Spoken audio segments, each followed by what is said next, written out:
stay in even in terms of items. Yeah.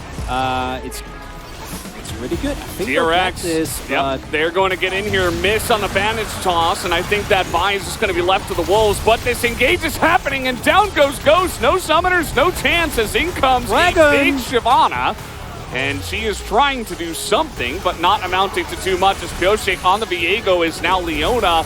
But here comes King and teleports back in to the fight from the bottom side as a nice little rock is thrown in as well to give Nongshin a little bit more on this as BDD is on a mission, but it's not going to amount to much.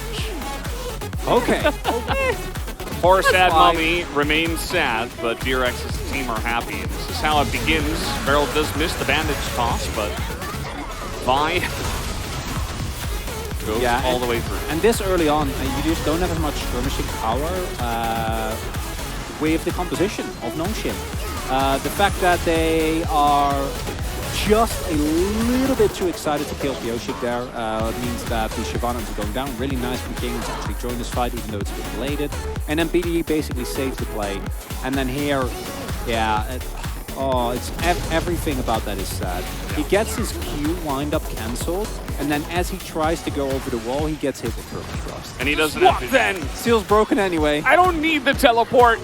I'm a fast dragon. It's fine. Wait, he is a fast dragon. He's gonna get here on time. That's the knockup on a Beryl, but it's Fate's Call Amumu as Pyosik is being bullied now. He's not gonna get much down. Beryl in the front line will eventually go down here too. This front line Shyvana getting a lot of work done as Nongshin turned the fight and Kingen not able to get here because he teleported to top.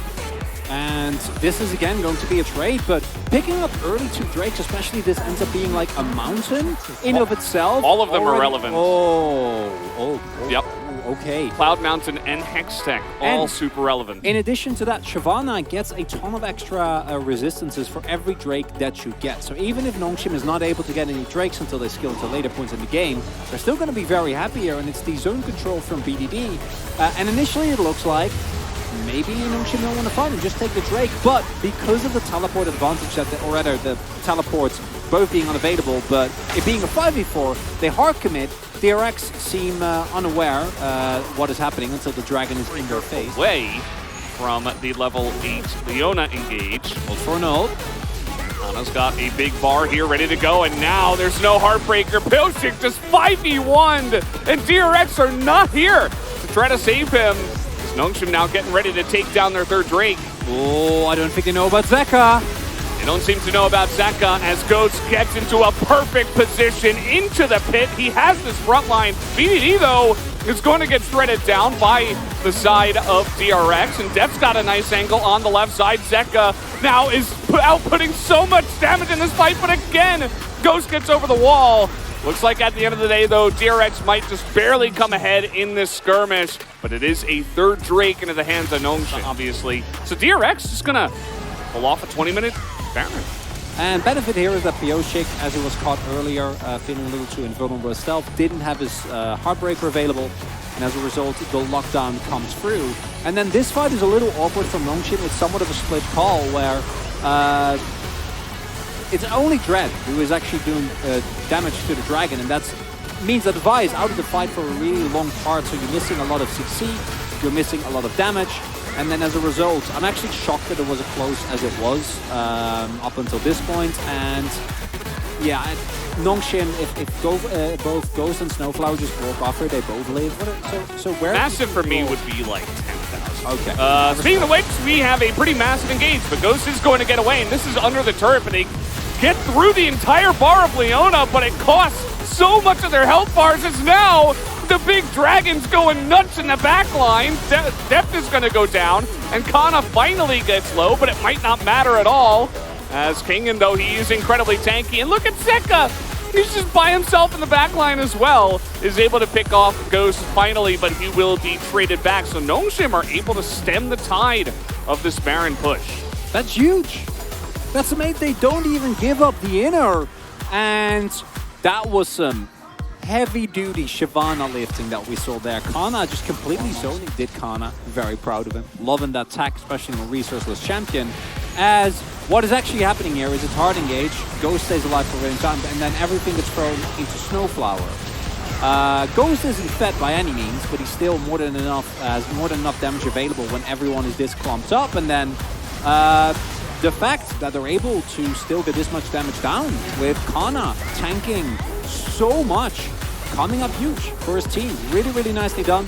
Ghost to stay alive, it would have been even better, but now Soul! Yeah, we gotta look at this fight because Barrel's gonna be isolated here, misses the bandage taunt, does not have his ultimate, but BDD goes down for basically nothing. They killed the Amumu, but who cares? You've got a huge Silas problem now as double kill comes in for Zeka. They are going to completely own the fight here, will DRX. Dread, he's trying to get away. With that one, he might just be able to, but pay attention to what Zeka does here. Also going for a very aggressive build with the Lich Bane here. So his orders actually do a ton of damage. So again, this is a lot of cooldowns being thrown into Namumu. And then hits the end. Steals Leona ultimate. Yep. So it's the end of the Everfrost. Follows it up immediately with the ultimate. Then flashes, makes sure that Ghost goes down. And then the front line dominates. And he's just not having the best of times. And the collapse here. BDD is behind them, but so is Kingen. Gonna land that onto the Vi, and Dread is just dead. He's able to get his ultimate off, but that is it. And the Vi herself, not exactly the tankiest member in this unit, as Nongshim, they step up and they don't have their flanks covered, as they do not have the vision in that back line. Ghost is gonna go down. BDD's like, well, I built one damage item, but I can't carry this all alone. As Kana goes in, and BDD might be able to pick off Zeka here. He will. And DRX still up to there might be it, and BDD, he's doing a hell of a job. Oh, hello. As might not just be done yet. Where did BDD come from? There's Hex Gates. Yeah. Pyosik is here. Ghost is slowly walking with no sums up to this. And he is going to find Pyosik in a brush. Is this going to be good for him? I'm not sure. The fight is being taken here by Nongshim on the bottom side. Ghost goes down, though, to Pyosik. And they are just barely going to take out Def, but now BDD super low on health. Kana is left all alone. Snowflower just going to go for a recall. And it looks like he is not going to get that off either. So Nongshim, they go for the Hail Mary. This is not working out for them, though. Zeka is showing what it's like to be beaten down by the Dragon. And now maybe DRX just go for the Baron. Oh, Zeka gets to live his best life. Ape Shyvana, one of the most fun champions to play in the game when you're fed, and he is fed. And Nongshim, they keep making these plays. This is a really good example, right? Like stepping up this far without the necessary vision. You gotta cover at least a little bit. If Dread gets hit, he immediately dies. Anyone really does, especially without the cleanse. And then walking back up there is, it's not what you can afford to do, but it's what they did. Unforgivable. Yeah, well, it's a very mean way to put it.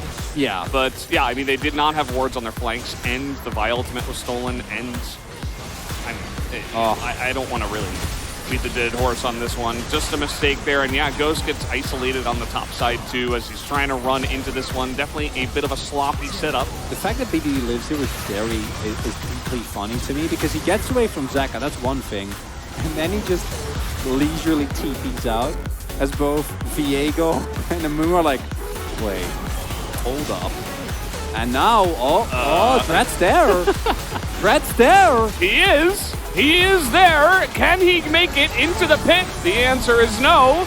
As the Rend into Smite is going to be good. And take a look at this. Are you getting away from Zeka in this case? Everybody is turning up to him, but he has a Zhonya's, and he has insane amounts of damage. You can't take him down.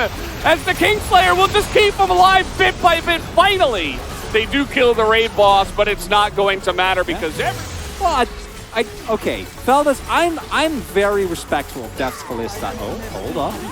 Now, this is a Sejuani. Let's see if they have the damage in here, as will avoid the seismic shove, and I think that's going to be the end of that. As Dread is going to eventually go down here. He did purchase a stopwatch, which was a nice idea, but not nice enough, I guess. Really nice Curse of the Sad Mummy, as Pyosik is going to eat the majority of that Moonlight Vigil and tank it for his team. And Zeka, once again, the raid boss lives. Suppose the weekly reset is up already, as Zeka now coming in with the teleports. So they get the Banshee's Veil off, and it looks like maybe now DRX can end the game, as in goes Zeka. Wait! And the game is not over. Wait! BDD! Taliyah can keep it shut just by standing on it. That's a good point. As don't watch what happens here to the seismic shove. It's the dragon. Yeah, the dragon is actually able to get King into safety, which is very unfortunate. Dread ends up going down, which is to be expected of Vi. And here you see really where the itemization differences come in, because Ghost doesn't actually do that much. Who does do much and will do even more now that he has a death cap available. As I kind of want to hear what's going on here. Oh!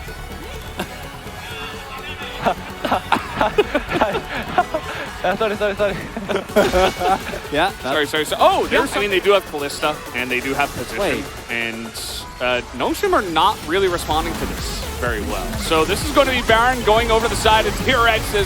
Everybody's going to be caught in that backline. Zeka survives for a very long period of time, and Noshim, they gave it one last try with the win in the last team fight, but it will not be enough. Looks like this, finally, might be enough for DRX to come back in this one and end the game, as a flash smite might do it, as I think the burn will be enough. And yep, Koshik is going to just pick up the kill, and now DRX should push. And unfortunately for Noshim, this will mean that they do now fully fall out of players. Bit baffled about the whole turn of events. I was expecting at the very least an attempt at a Baron steal, but none of it actually came through, and in the end we will get the result that we were expecting, as the box of defeat is going to be opened after all, Valdez. Yeah, eventually it does happen. Taliyah not quite able to keep the lid on that one, as it looks like they were keeping Zeka in the...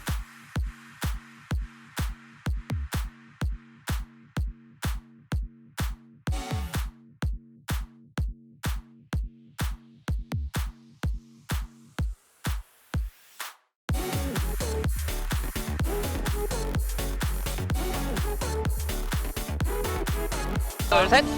야, 이거 달려. 천천히 봐. 앞에. 안에부터. 야, 이겼어. 바이 벽대 피해야. 미드 가자. 아, 나 근데 왜 바로 부활했냐? 아크샨 있냐? 아까 잘 있는 줄 알았어. 야,